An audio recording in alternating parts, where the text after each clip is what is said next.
বিসমিল্লাহির রহমানির রহিম। আসসালামু আলাইকুম ওয়া রাহমাতুল্লাহ। ভাই সাথী, আমরা মসজিদের ফাজাইল সম্পর্কে আলোচনা করতে চাই।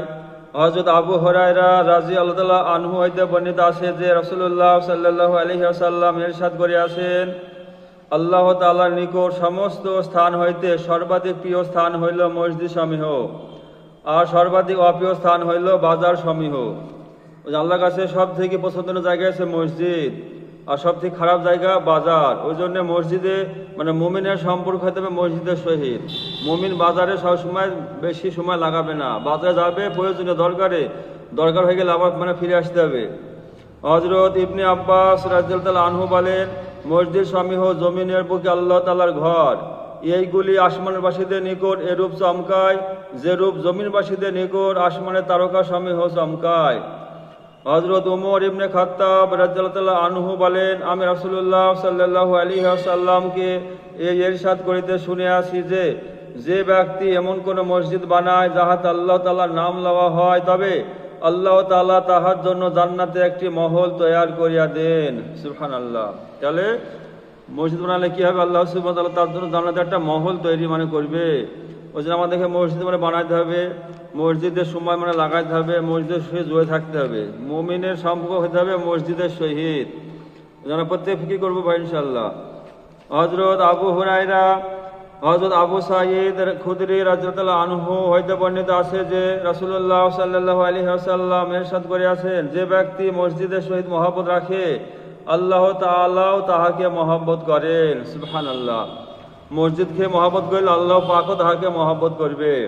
হযরত আবু দারদা রাদিয়াল্লাহু আনহু বলেন, আমি রাসূলুল্লাহ সাল্লাল্লাহু আলাইহি ওয়াসাল্লামকে এই ইরশাদ করিতে শুনিয়াছি যে, মসজিদ মুত্তাকির ঘর, আর আল্লাহ তাআলা নিজের দায়িত্ব লইয়াছেন যে মসজিদ যাহার ঘর হইবে তাহাকে শান্তি দিব, তাহার উপর রহমত নাজিল করিব, পুলসরাতের রাস্তা সহজ করিয়া দিব, আপন সন্তুষ্টি দান করিব এবং তাহাকে জান্নাত দান করিব।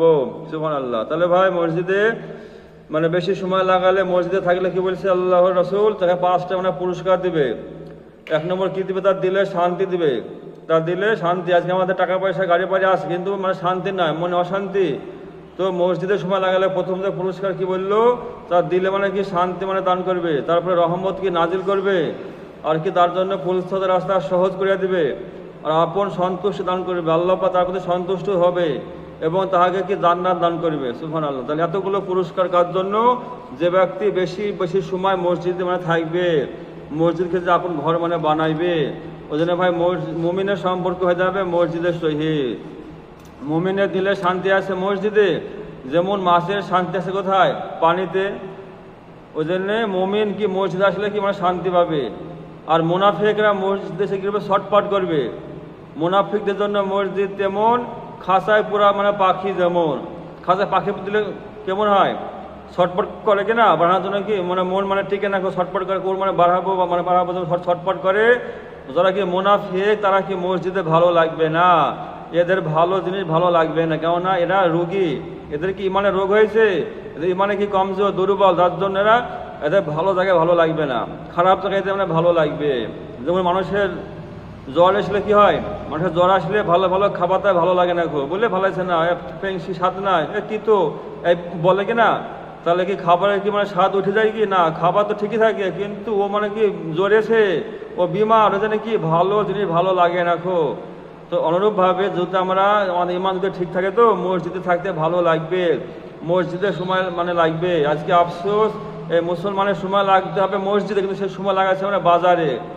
মসজিদে সে মন টিকে না, ঈদের মাঠে মন টিকে না, ছটপট করে।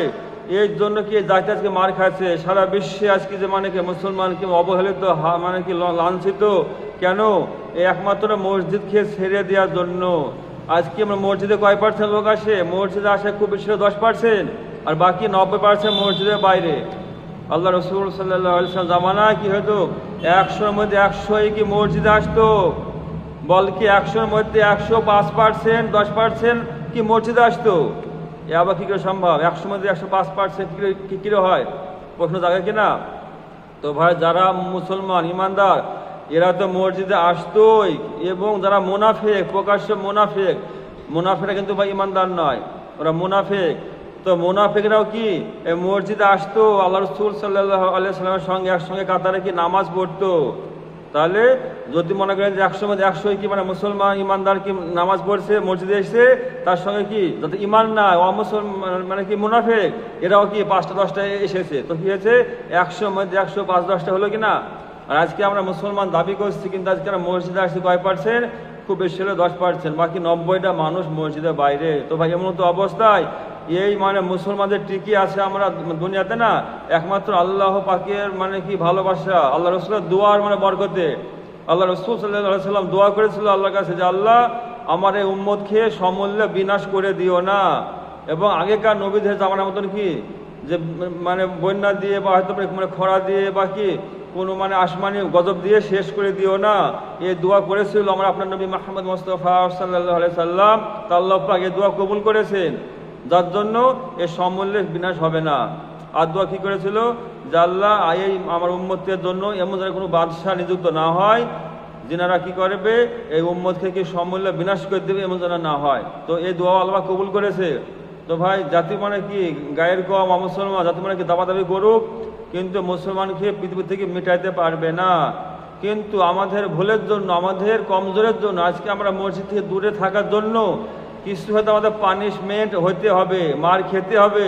হ্যাঁ, তো কিন্তু কি হবে মার খাওয়ার পরে যখন আমরা বুঝতে পারবো, হ্যাঁ ভুল বুঝবো, কেউ তওবা করবো, তো আল্লাহ আমাদেরকে আবার সাহায্য করবে, মদত করবে, তার আগে কিন্তু নয়। যে জাতি হ্যাঁ সারা বিশ্বকে কি মানে পানি মানে পৌঁছেছে তৃষ্ণার সময়, মানে কি সুশিক্ষা শিক্ষিত মানে শিক্ষা মানে দিয়েছে, সমগ্র জাতি অন্ধকার, সারা দুনিয়াতে অন্ধকার, এই জাতি কি মানে হাতে কি আগুনের নিশান সারা বিশ্ব কি আলোকিত করেছে। আর সেই জাতি আজকে নিজেরাই তৃষ্ণায় কাতর, নিজেরা আজকে কি ক্ষতিগ্রস্ত বরবাদী। কেন? এর মূল কারণ কি? এর মূল কারণ হচ্ছে এরা আল্লাহ থেকে সম্পর্ক দূর হয়ে গেছে, আল্লাহর সঙ্গে আমাদের সম্পর্ক নাই, আমাদের মসজিদের সঙ্গে সম্পর্ক নাই। এই জন্যে ভাই ইমানদার মুসলমানের কেন্দ্র হয়েছে মসজিদ, মুসলমানের সেন্টার হয়েছে মসজিদ। তো যে ব্যক্তি যদি তার সেন্টারকে ভুলি যায়, তার কেন্দ্রকে ভুলি যায়, সে কি সফল হবে? ছাত্র যদি স্কুলে না যায়, ছাত্রের কি সেন্টার হয়েছে কি স্কুল, ওর কেন্দ্র হয়েছে স্কুল, যদি স্কুলে না যায় সফল হবে কি? সফল হবে না। যে মাস্টার সাথে স্কুলে না যায় ও সফল হবে না, কেননা মাস্টারের সফলতা, মাস্টারের কি সেন্টার হয়েছে স্কুল। এত চাষিজীবী তার কি তার সেন্টার কি মাঠ, তাকে মাঠে যেতে হবে, মাঠে কি মেহনত করতে হবে, এটাই তার সেন্টার। ও মাঠে গেলে কি সফল হবে? মাঠে না গেলে কি ও সফল হবে না। যে ব্যবসায়িক সাথে ব্যবসা না যায় ও কিছু মনতেই সফল হতে পারে না। তো অনুরূপভাবে মুসলমানের কেন্দ্র, মুসলমানের সেন্টার হয়েছে মসজিদ, কিন্তু আজকে আমার সে মসজিদকে ছেড়ে দিয়েছি, মসজিদ থেকে আমরা দূরে। তো এই জাতি মানে মার খাবে না তো কে মার খাবে? ক্ষতিগ্রস্ত এরা হবে না তো কে ক্ষতিগ্রস্ত হবে? ওই জন্য ভাই এই মুসলমান আজকে আমরা ক্ষতিগ্রস্ত। হ্যাঁ, অনেক কারণ আছে, তার মধ্যে মূল যে কারণ মানে আমরা আল্লাহকে ভুলে গেছি, আমরা ইমানের মেহনত মানে করিনি। এই জন্যে যেমন নবী মুহাম্মদ মুস্তাফা সাল্লাল্লাহু আলাইহি সাল্লাম যে একটা মেহনত নিয়ে এসেছিলেন, যে আল্লাহর সঙ্গে বান্দার সম্পর্ক কি মানে গড়ে দেওয়া, আল্লাহর সঙ্গে কি সম্পর্ক অটুট মনে রাখা। তো কি হয়েছিল, দুনিয়ার কোনো মানে শক্তি এই মুসলমানের সম্মুখে টিকতে মানে পারেনি, সব ভেঙে দুমড়ে মুচড়ে গুড়িয়ে গিয়েছে। কিন্তু আজকে আমরা আজকে আমাদের শক্তিহীন হয়ে গেছে, আজকে আমরা পাওয়ারলেস হয়ে গেছি আমরা। কেন? আল্লাহর সঙ্গে সম্পর্ক না, এই জন্য আমরা মসজিদ থেকে দূরে। এই জন্যে ওই জন্য ভাই আমাদেরকে ফিরে আসতে হবে, আমাদেরকে বুঝতে হবে যে আল্লাহ পাক হচ্ছে সমগ্র দুনিয়ার মালিক, আল্লাহ পাক যা ইচ্ছা তাই আমরা করতে পারে। সে আল্লাহর সঙ্গে সম্পর্ক আমার গড়তে হবে, আর সে আল্লাহর সঙ্গে সম্পর্ক গড়ার যে জায়গা সেটা হচ্ছে মসজিদ। ওই জন্যে মসজিদের সঙ্গে আমাদের সম্পর্ক রাখতে হবে, বেশি বেশি সময় মসজিদ আসতে হবে। এই জাতি মসজিদ বাদ দিয়ে সফল হইতেই মানে পারে না। আল্লাহ রসুল সাল্লাল্লাহু আলাইহি সাল্লাম এই মসজিদে কি মানে বানিয়েছিলেন, মসজিদে কি সমস্ত আমল চলতো। এই মসজিদ শুধু নামাজ পড়ার জন্য মসজিদ নয়। মসজিদ কিসকো कहती है, মসজিদ কাকে বলে? যে জায়গায় দুনিয়ায় বা আখেরাতে সমস্ত সমস্যার সমাধান মিলবে ও হচ্ছে মসজিদ। আল্লাহ জামানায় তাই হয়েছে, সমস্ত সমস্যার সমাধান মসজিদ থেকে পেয়েছে। বাড়িতে খাবার নেই অসুবিধা, সাহাবরা মসজিদে এসছে। আখেরাতে কোনো মাসলা মাসাইল মসজিদে এসছে, সমস্ত ব্যাপারে কি মসজিদে এসছে। কিন্তু আজকে আমরা মসজিদকে মানে ছেড়ে দিয়েছি, মসজিদকে ভুলে গিয়েছি, যার জন্য আজকে আমাদের এই হাল এই মানে এসছে। সাহাবারা মসজিদে আসতেন, তিনটি নিয়াত করে আসতেন যে মসজিদে যাব, জামাতের সহিত নামাজ আদায় করব। আর কি নিয়াত করতেন? যে দিনের কথা শুনবো অথবা শোনাবো। শিখবো অথবা শিক্ষা দিব, এই নিয়তে তারা মসজিদে আসতেন। হাদিস পাকে কি এসছে, মিশকাত শরীফ হাদিসে, যে ব্যক্তি মসজিদে এই নিয়তে যাবে যে দিন শিখবো অথবা শিখাবো, দিনের কথা শুনবো অথবা শোনাবো, তো এই নিয়তে মসজিদে আসে, তো বলা হয়েছে একটা উমরা হজের সওয়াব আল্লাহ তাকে দান করবে। সুবহানাল্লাহ, এত বড় কি সওয়াব তার জন্য যে মসজিদে শিক্ষার নিয়তে আসবে অথবা শিক্ষা দেওয়ার নিয়তে আসবে। ওই জন্য ভাই আল্লাহ রসুল সাল্লাল্লাহু আলাইহি ওয়াসাল্লাম জামানায় সাহাবারা মসজিদে আসতেন কি মানে ছাত্র হয়ে, আর বাড়ি ফিরতেন কি শিক্ষক হয়ে। যে কথাগুলো মসজিদে শিখতেন মানে ওইগুলো বাড়িতে গিয়ে মানে বলতেন, বিবিদেরকে বাচ্চাদেরকে আমরা বলতেন, দিনের শিক্ষা দিতেন, দিনের তালিম হতো বাড়িতে। এটা ছিল কি তাদের মূল মানে টার্গেট আখেরাত, কেমন করে আমরা আখেরাতে কামিয়াবি হয়ে যাব, এই চিন্তা ভাবনা ফিকিয়ে তাদের সমস্ত সময় ভাই কেটেছে। কিন্তু আজকে আমরা আফসোস, আজকে আমরা দুনিয়াতে মশগুল হয়ে গেছি। আর আমাদের বাড়িতে চায়ের দোকানে মাঠে এখানে সবসময় কি দুনিয়ার যে আলোচনা, ওই দুনিয়া কি করলো, কি গাড়ি করলো, মানে বাড়ি করলো, কি মানে ব্যবসা করলো, উন্নতি করলো, এই সব মানে দুনিয়ার আমরা আলোচনা। কিন্তু দুনিয়ার কোনো দামই নাই। দুনিয়া কি এটা পয়সা মানে কি বকরির মানে মতো। ওই জন্য ভাই সে দুনিয়ার সঙ্গে সম্পর্ক মুমিনের হইতে পারে না, মুমিনের সম্পর্ক হইতে হবে আল্লাহর সঙ্গে। তো জন্য ভাই আমাদেরকে মসজিদে খেয়ে আঁকড়িয়ে ধরতে হবে, মসজিদ খেয়ে মানে কি আসতে হবে। ইমান বাঁচানোর দুর্গ হয়েছে কি মসজিদ, মানে কি এটা হচ্ছে কি ইমানের জায়গায় মানে কি কেন্দ্র।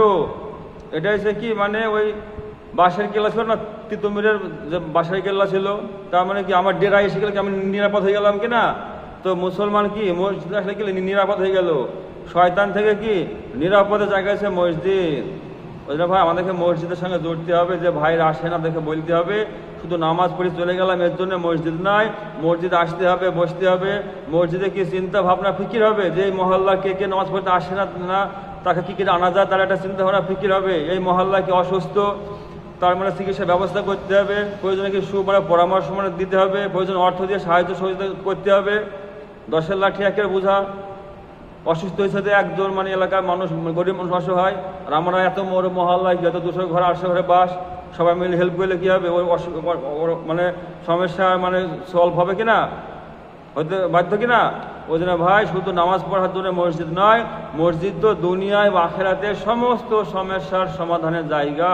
আল্লাহ রসুল সাল্লাল্লাহু আলাইহি ওয়াসাল্লামের জামানায় কি আল্লাহ রসুল কী করেছিল, এমন মসজিদ মানে বানিয়েছিল যে সাহাবারা মসজিদে এসে দুনিয়ার সমস্ত মসলা হাল করেছেন, অর্থাৎ সমস্ত সমস্যার সমাধান মানে করেছেন মসজিদ থেকে। মসজিদ থেকে কি আল্লাহ জামাত মানে বেরিয়ে গিয়েছে, যুদ্ধে গিয়েছে মসজিদ থেকে আল্লাহ রসুল কি মানে পরিচালনা মানে করেছেন সব কিছু। আজকে আমরা মসজিদটাকে জেলখানা মনে করি, মসজিদে আসি আর টুকিরে বেরিয়ে মানে পালিয়ে যায়, এর জন্য ভাই মসজিদ নয়।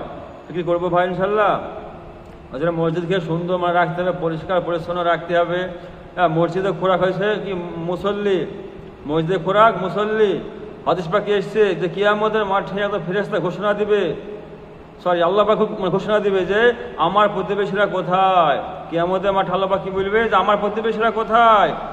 ফেরেশতারা অবাক হবে যে আল্লাহ তোমার আমার প্রতিবেশী কে, তুমি তো এক অদ্বিতীয়, তোমার কোনো শরীক না, তুমি লা শরীক আল্লাহ, তোমার আমার প্রতিবেশী।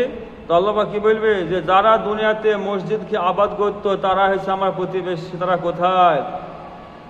এদিকে আল্লাহ পাক ডেকে নিয়ে তাদেরকে জান্নাতে পৌঁছে দিবে। ওই ভাই মসজিদ আবাদ করতে হবে। আর মসজিদ আবাদ কোনটা, মসজিদে খোরাক হয়েছে কি ভাই মুসল্লি, মসজিদে মানে কি খোরাক হয়েছে মুসল্লি, এটাই মসজিদের আবাদ। কেমন করে মসজিদে মুসল্লি বেড়ে যায় তার জন্য কি মেহনত লাগাইতে হবে, সময় লাগাইতে হবে, মানুষকে ডাকতে হবে, বলতে হবে, এই হয়েছে মসজিদ। উমর ফারুকের মানে জামানায় একজন সাহাবা সুলাইমান, সে একদিন ফজরের নামাজে জামাতে মসজিদে আসেনি খো। তো সকালবেলাতে উমর ফারুক চলে গিয়েছে, আসসালামু আলাইকুম, যে বলছে সুলাইমান কি আপনার আজকে ফজরের নামাজে যায়নি মসজিদে। ওর আম্মা কি বলছে যে সুলাইমান সারা রাত্রি নফল নামাজ পড়েছে, যার কারণে শেষ রাত্রি একটু ঘুম আসার কারণে সে ফজরের জামাতে যেতে পারেনি। উমর ফারুক রাদিয়াল্লাহু আনহু কি বললেন যে আমার নিকট সারা রাত্রি নফল নামাজ পড়ার চাইতে ফজরের নামাজের জামাতে শরীক হওয়াই উত্তম। তবে চিন্তা করেন যে একদিন মানে ফজরে যায়নি, কত সঙ্গে সঙ্গে গিয়ে মানে খোঁজ নিচ্ছে যে কেন যায়নি, কি হয়েছে, অসুবিধা কি। আর আজকে আমরা মুসলমান দাবি করি, মুসলমান আমরা বলি, কিন্তু আমার বাড়ির পাশে আমার এলাকার মানুষ মানে কি 50 বছর মসজিদে আসেনি খো, কি আফসোস, 10 বছর মসজিদ আসেনি খো, 20 বছর আসেনি খো, কিন্তু আমার কোনো ফিকির নাই খো, আমি কি তার কাছে গিয়েছি, যে ভাই মসজিদে আসি, মসজিদ আল্লাহর ঘর, এ দুনিয়া কদিনকার ভাই, সবই মানে পড়ে থাকবে। হ্যাঁ, আজ আমরা ঘুম আসি, চোখ খুললে কি মানে সকাল, আর চোখ না খুললে পরকাল, এই তো দুনিয়া, এই আসি এই নাই। ওই ভাই দুনিয়াটা থাকার জায়গা নয়, আসল দিন তো আখিরাত, আখিরাতকে বানাতে হবে। ওই ভাই মসজিদে আসি, আল্লাহর সঙ্গে সম্পর্ক গড়ি, একই আমরা বলেছি কোনদিন গিয়েছি। আমাদের প্রত্যেকের দায়িত্ব ভাই, যে জেগে আছে তার দায়িত্ব কি, ওই ঘরে আগুন লেগে গেলে যে ঘুমিয়ে আসে জাগাইতে হবে। দায়িত্ব কার? যে জেগে আছে তার দায়িত্ব, যে ঘুমিয়ে আছে তার দায়িত্ব না, তো ঘুমিয়ে গেছে ও কি করে মানে জাগাবে ও? হ্যাঁ, তা আজকে যারা আমরা মুসলমানরা, আজকে আমরা সমস্ত আমরা মসজিদে আসছি, নামাজ পড়ছি, বুঝছি, এদের দায়িত্ব কি? দায়িত্ব, যারা মসজিদ আসছে না, আমাদের কাছে দায়িত্ব হবে, বলতে হবে, মানে বুঝাইতে হবে, কেননা ওরা ঘুমিয়ে আছে, ওরা বুঝছে না জাহান্নামের আগুনের কথা। এক তো নামাজ কাজে গেলে কি মানে ক্ষতি মানে বলা হয়েছে যে আশি হোক বা জাহান্নামে মানে পড়তে হবে। তারা চিন্তা করে আমার মহল্লা মানুষ তারা কি জাহান্নামের দিকে চলে যাচ্ছে, আর আমি একা মসজিদে আসছি, নামাজ পড়ছি, মানে চলে যাচ্ছি। এটা কি স্বার্থপরতা? আর স্বার্থপর কখনো মুমিন হতে পারে না, কখনো মুমিন হতে পারে না। আল্লাহ রাসূল সাল্লাল্লাহু আলাইহি ওয়াসাল্লাম বলেছেন, তুমি নিজের জন্য যাহা পছন্দ করো, তোমার ভাইয়ের জন্য তাহা পছন্দ করো, না হলে তুমি মুমিন হতে পারবে না। তবে আমি পছন্দ করছি জান্নাত, আমি তার জন্য মসজিদে আসছি, জাহান্নামের ভয়ে আমি মসজিদে আসছি। আর আমার পাশের বাড়ি ভাই আসতো না, আমি কোনো খোঁজ খবর নিলাম না, বললাম না, এ ভাই পরিষ্কার মুনাফিক ছাড়া কিছু নাই। আমি ফজরের নামাজে ল্যাব ছেড়ে মানে কি শীতকালে মানে চলে আসছি মসজিদে, আর আমার মানে কি নামাজ পড়ার মানে বয়স হয়ে গেছে, ছেলে 18 বছর 20 বছর ছেলে, মানে কি ঢেকে দিয়ে আসছি যে দাঁড় লাগবে, মসজিদে একা উঠে আসছি, এভাবে পরিষ্কার মুনাফিকি। আমার জাহান্নামের আগুনের প্রতি বিশ্বাস নাই হোক, যদি থাকতো তো অবশ্যই আমার ছেলেকে নিয়ে আসতাম। কি বলছি, ঘুমা, জার লাগবে, যদি ঘরে আগুন আগুন ধরে যায় কি করবেন? বলবেন কি, কে বলবেন মানে ঘুমাইলো এখন কাজটা ঘুম, ও মানে ঘুম ভাঙাইলে কষ্ট পাবে, থাক, তাই বলে সেট দেবেন কি? ও ডাকবেন, কেন না আগুন ধরে গেছে, ও মানে পড়ে যাবে। তো ভাই নামাজ আসলে মানে কি, ও জাহান্নামে চলে যাচ্ছে, ওকে মানে ফিরাইতে হবে, আমার দায়িত্ব। ওকে ঘুম ভাঙিয়ে আনাটাই কি ওর প্রতি এহসান, এটা মানে দয়া। ও সেই আসা তুই আসা, সেটা মানে এহসান না, আপনার প্রতি জুলুম করলে ওকে জাহান্নামে ঠেলিয়ে দিলেন আপনি। কিন্তু আমরা এগুলো খুব মানে করি কেন? আমাদের জাহান্নামের আগুনের প্রতি পরিপূর্ণ ইয়াকিন নাইখো। মুখে কথা বলি তাই জাহান্নাম জাহান্নাম, কিন্তু যদি প্রকৃত বিশ্বাস থাকতো, জাহান্নাম সম্মুখে ভয় থাকতো, তাহলে অবশ্যই কি মসজিদ আসার সঙ্গে সঙ্গে আমার ছেলেকেও ডেকে নিয়ে আসতাম, আমার ভাইকেও ডেকে নিয়ে আসতাম, আমরা পাড়া থেকে বসে বলতাম যে ভাই মসজিদে আসি, ডাকতাম। ফিকির করবো ভাই ইনশাল্লাহ, ওই যে ভাই সাঁতারা প্রত্যেক ফিকির করি, মসজিদের সঙ্গে জুড়ে থাকি। মসজিদ আল্লাহর ঘর, দুনিয়ার মধ্যে সবচেয়ে উত্তম জায়গা আল্লাহর ঘর মসজিদ। আল্লাহ রাসূল সাল্লাল্লাহু আলাইহি ওয়াসাল্লাম বলছেন যে কোনো ব্যক্তিকে বেশি বেশি মসজিদে যেতে দেখো, ওই ব্যক্তির ইমানদারি হওয়ার সাক্ষ্য দিতে পারো, বলতে পারো ওই ব্যক্তি ইমানদার। কেন? ও মসজিদে যায়, ও মসজিদে যায়, এটা কি ইমানদারের সাক্ষ্য তুমি দিতে পারো, বলতে পারো ওই ব্যক্তি ইমানদার, ইমান আছে। কেন না ও মসজিদে যায়, এটা ব্যক্তি লক্ষণ, ইমান আল্লাহ লক্ষণ কিসে মসজিদে আসবে, এটা হচ্ছে ও ইমান আল্লাহ লক্ষণ যে ও মসজিদে আসছে। মসজিদে আসছে মানে কি আমার ইমান নাই ভাই, পরিষ্কার কথা। ইমান নাই বলে মসজিদে আসতে মানে পারছে না খুব। ওই জন্য ভাই মসজিদের সঙ্গে জড়িয়ে থাকতে আল্লাহ আমার প্রত্যেক কী করবো, আল্লাহ আমাদের প্রত্যেকে কবুল করুক, আল্লাহুম্মা আমিন, আল্লাহুম্মা আমিন। আলহামদুলিল্লাহ, আমাদের 15 নম্বর পার্টে আলোচনা হলো মসজিদে ফাজাইল সম্পর্কে। আগামী 16 নম্বর পার্টে আমাদের আলোচ্য বিষয় আছে শিক্ষার গুরুত্ব। শিক্ষার গুরুত্ব সম্পর্কে আলোচনা হবে, আমরা প্রত্যেকে ধৈর্য সহকারে শুনবো ইনশাআল্লাহ। আল্লাহ আমাদের প্রত্যেকে তৌফিক দান করুক, আল্লাহুম্মা আমিন।